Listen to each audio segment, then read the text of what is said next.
Hello, traders. FX Pip Collector here. Today is Thursday, November 20th, and this is my PM recap for gold and on the 1 hour time frame.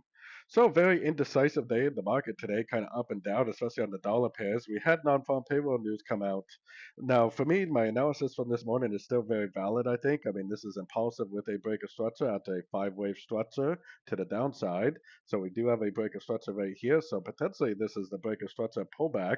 Put your Fibonacci retracement on this move up right here and look for a Fibonacci level, potentially look for a little bit of a break of structure to the upside, and maybe we'll get like a wave C.